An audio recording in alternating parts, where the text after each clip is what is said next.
This is English shorthand dictation number 123 and the dictation speed is 160 words per minute. Ready? Start.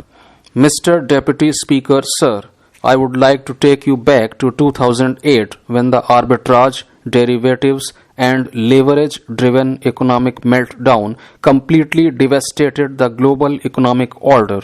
You had banks and financial institutions around the world which went under.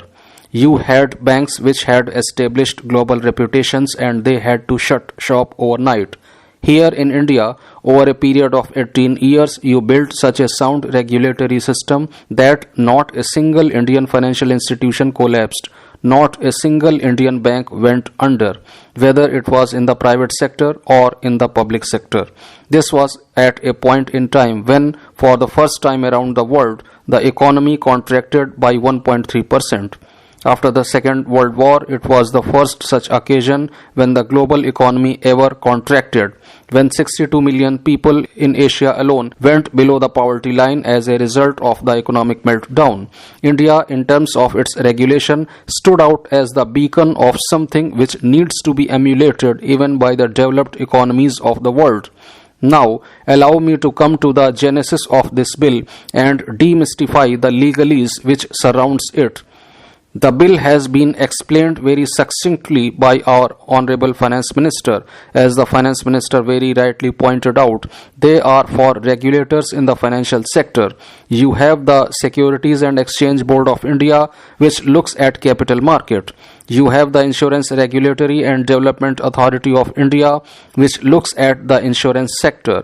You have the Pension Fund Regulatory and Development Authority, which looks at the development of pension funds. And you have the Reserve Bank of India, which looks at the banking sector as a whole. The Honourable Member had actually raised a very relevant question with regard to what should be the role of a central bank in a liberalized economy. I would just like to take my honourable colleague back to a speech which the Finance Minister had delivered after he presented his first budget to the Board of Governors of the Reserve Bank of India. And he said that there is a need to reform the function of the central bank. Since that is not the subject of the debate today, I would not delve deeper into it. Over the last 18 years, the complexity of financial products has increased. You have financial products which in part have a certain mutual fund component to it. You have financial products which have a certain insurance component to it.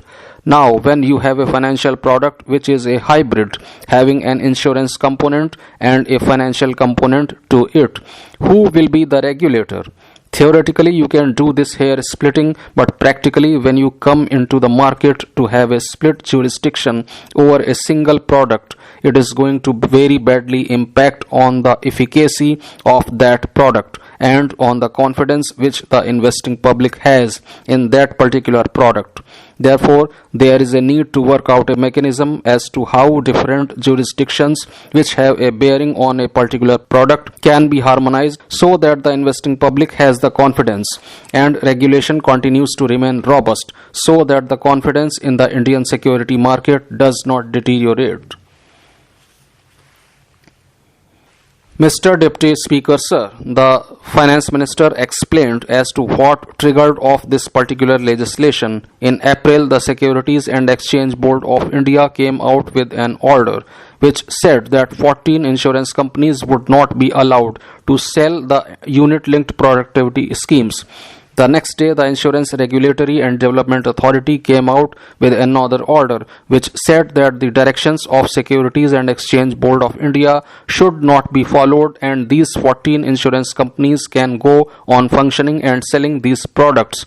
Now, where does that leave the investing public? Here, it is not a question of regulators competing with each other. As I pointed out, it reflects the maturity of the Indian market that both the regulators want to exercise jurisdiction to protect the investing public. But if there is a conflict of interest, how is that going to be harmonized? Now, my honorable friend raised a very interesting point. He said that there is a court order and if the government was to follow the court order, the matter would be reconciled and there would possibly be no need to come out with this legislation. Please allow me to point out just two things. The first is that all court orders are appealable, and in a dynamic security market, decisions have not only to be taken promptly but have to be taken more than promptly. At times, intervention is required on the spot in order to ensure that the markets do not start tumbling and people do not lose money. This prolonged litigation does not suit the health of the economy.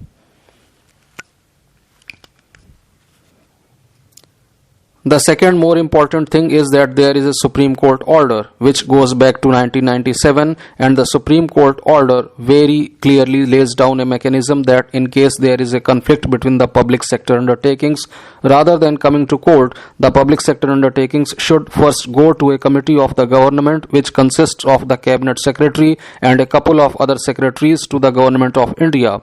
They should try and resolve the dispute amongst themselves. If the dispute cannot be resolved, they can come to the Supreme Court of India. The Supreme Court itself has told the public sector undertakings to not come to the court on any smallest of occasion. But what do you do in the case of regulators? Here are the regulators who are empowered by acts of parliament.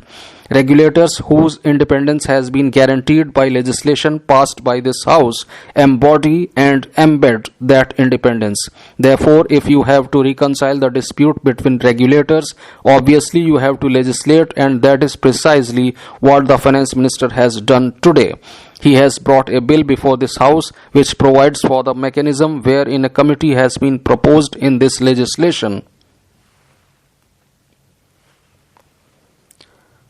Mr. Deputy Speaker, Sir, if any difference of opinion arises with regard to what is really the character of a financial instrument, then there is a committee which would consist of the Finance Minister, the Governor of the Reserve Bank, the Secretary in the Department of Economic Affairs, the Chairperson of Insurance Regulatory and Development Authority, the Chairman of Securities and Exchange Board of India, and the Chairperson of Pension Fund Regulatory and Development Authority, who would sit down and resolve that dispute.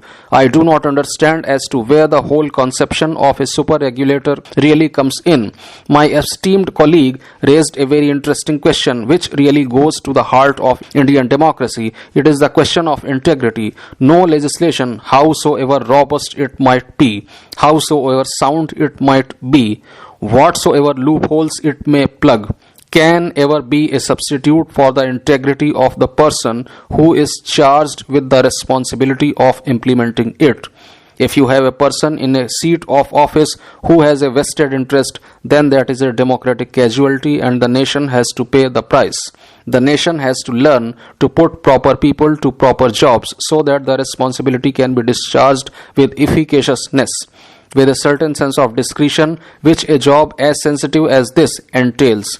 In this House, the question of the super regulator has been brought up. Though it does not pertain to this bill, it brings to bear all these aspects as this bill has provided an occasion to raise this matter. If you go back to the economic crisis of 2008, all the developed Western economies which bore the onslaught or which were the victims of the domino effect of this financial crisis had very well regulated structures. They had very robust regulatory bodies in the financial sector. Then why did the economic meltdown take place? Why were the regulators not able to discharge their responsibilities? The answer is that each regulator had a very vertical focus. He was looking at his very narrow domain of responsibility.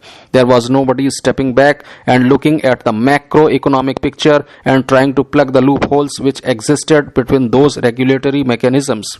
I think the Honorable Finance Minister, given the fact that he has chaired the economy of this country over the years, realizes that there is a need for a body to look at the economy from a macroeconomic perspective. That is why he proposed the constitution of a Financial Development and Stability Council. My submission to the Honorable Finance Minister is that if he wants to enable India to continue to maintain its regulatory reputation, he should bring the Financial Development and Stability Council into existence.